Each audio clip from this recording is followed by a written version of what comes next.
Magandang gabi sa inyo lahat. Ako po si June. At ito na nga ang sinasabi natin. Nag-declare lang si VP Sara na siya ay tatakbo sa pagkapangulo sa 2028. Ang dami na agad nataranta. Ang dami na agad natakot. Especially itong mga dilawan at mga NPA dyan sa Kamara. Oo. Kasi alam nila pupuksain sila ni VP Sara para silang mga lamok na dudurugin. Kasi si VP Sara ang dumurog sa kanila sa Davao City. Ang Davao City, kutak talaga yan dati ng mga NPA. Kasi bulubundukin yan Ang daming NPA dyan dati. Pero nung umupo si VP Sara, 9 years siyang umupo. At bago siya umalis sa pagka-mayor at kumandidato ng vice president, na i-declare ang Davao City is insurgency free. Di ba? Kaya takot na takot kayo ngayon na kapag si VP Sara ang naupo, lahat kayo pupuksain, dudurugin ni VP Sara. Sabi naman ng mga makabayan black, si Tinio, sabi ni Tinio, nag-declare na si VP Sara. Talagang namumulitika itong taong to. Namumulitika raw. Sa pagkakaalam ko, si VP Sara, panay lang ang depensa, panay lang ang salag sa mga ibinabato niyong mga bintang. Wala siyang pamumulitikang ginagawa.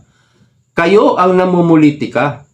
Kasi ang politically motivated po ay pag-persecute ng isang politika na kalaban nila. Kung ipe-persecute mo yung kalaban mo, yun po yung pamumulitika.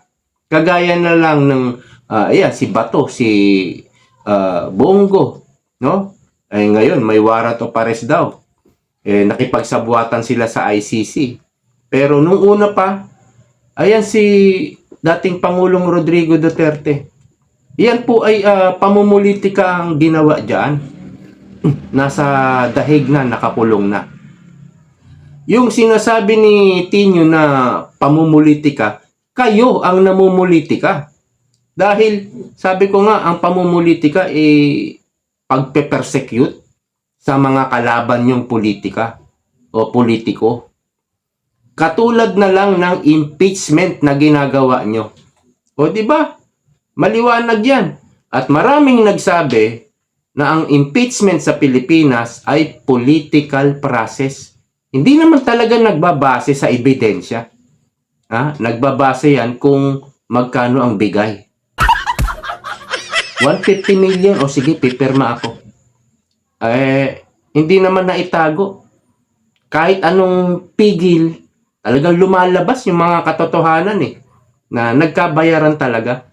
Yan na yung pamumulitika. Di ba? Tapos ibibintang kay VP Sara namumulitika raw si VP Sara. Bugbog na nga sa kakasalag, di ba? Yun lang ang ginagawa So, mali yung sinasabi mo, Tinio. At eto naman si yung komunistang kulot, si Ko. Sabi it's a distraction. Nag-declare lang si VP Sara, distraction daw sa impeachment. Parang tinitreten daw ni VP Sara yung mga congressman. Bakit naman matitreten? Di ba sinasabi nyo, kailangan magpaliwanag si VP Sara, yung piatos-piatos. Kung may sapat kayong ebidensya at totoo, naniniwala kayo totoo, lahatin na natin mga congressman, naniniwala sila na totoo naman talaga na may katiwalian, may korupsyon si VP Sara. Bakit kayo matatakot? Di ba? Ba't sinasabi ni Kulot na tinitreten yung mga congressman? May balita nga kasi kanina. I-share ko lang sa inyo.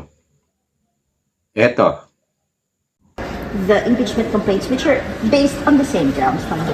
As of right now, as of today, I cannot see getting 1/3 of endorsements from the members of the House of Representatives. But I can tell you right now that aabot ito sa Committee on Justice. Okay. right now, wala pa silang nakukuhang 1/3. Wala. O, yan yung pinag-aalala. Yan yung natataranta na itong mga Makabayan Black.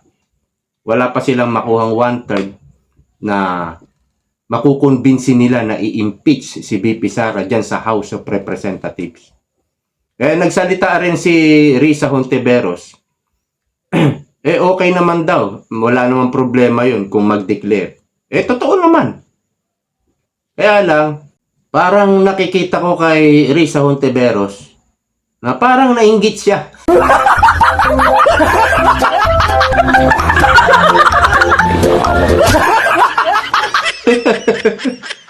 Parang gusto na rin niya mag-declare. Kaya lang, ang problema niya, hindi pa siya yung napipili ng mga dilawan. Yung tinatawag nilang United Opposition. Oposisyon nakakampi ng administrasyon ni Bongbong Marcos. Saan ka nakakita ng oposisyon? Kampi sa administrasyon. Ang dami niyong ginagago, mga dilawan. No? Pero hindi kami. Hindi nyo kami magagago. Wala pa sila kasing napipili na pambato. Kaya parang natatawa ko kay Risa Hontiveros na parang gusto na rin mag-declare. Parang atat na atat labanan si VP Sara. Ang hihina nga ng mga views mo sa YouTube. Pag ini-interview ka, walang may interest na manood sa'yo. Mabuti pa kay Rowena Guanzon, ang daming views. 1 million na ata yung interview niya kay Karen Davila. Sa'yo, 300k lang. Walang interest ang taong bayan sa'yo.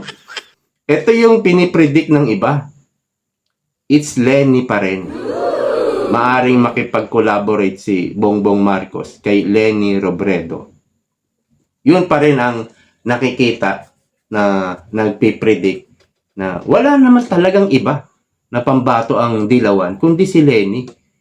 At sa survey, si Lenny po ang pumapangalawa kay VP Sara. Si Tulfo wala na eh.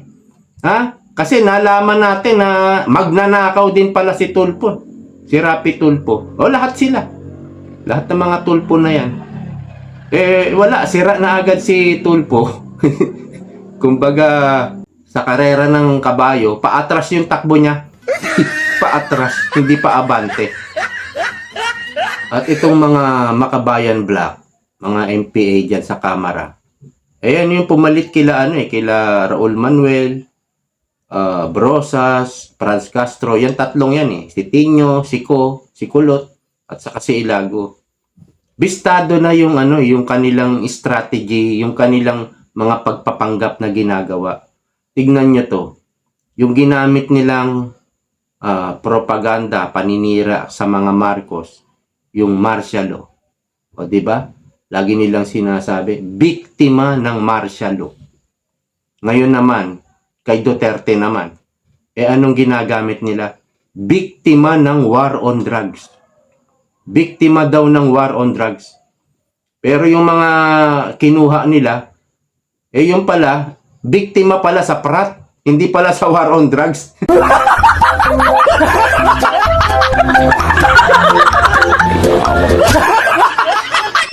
May video Nababalikan yung video At yung isa naman, namatay pala nung 2024. Si Bongbong Marcos na nakaupo noon, hindi na si Duterte. Kaya halatang halata yung mga kasinungalingan nyo. At eto, inamin din ni Trillanes. Ayan. Trillanes, inamin na kinasuhan niya si VP Sara para hindi ito manalo sa pagkapangulo. Kita nyo? Inamin din ni Trillanes. Kasi nagsampa siya sa ombudsman, di ba? Sampa siya ng kaso. Ang plano siguro ng mga Makabayan Black at Dilawan, i-impeach nila si VP Sara. Pag na-impeach na, pwede nang kasuhan sa ombudsman at ipapakulong. Para hindi manalo. Yun ang plano kasi nga, kapag si VP Sara ang nanalo, yung mga magnanakaw, hindi makakaporma. Baka ikulong pa sila ni VP Sara. At itong mga naghahasik ng kadiliman, na mga salot sa lipunan, itong mga Makabayan Black, gugurgurin sila ni BP Sara. Pupuksain sila na parang lamok. Kaya ayan, natataranta na at natatakot na sila. Hanggang dito na lamang po muna sa ngayon. Maikli lang ito. Bukas naman ulit. See you po tomorrow. Bye-bye.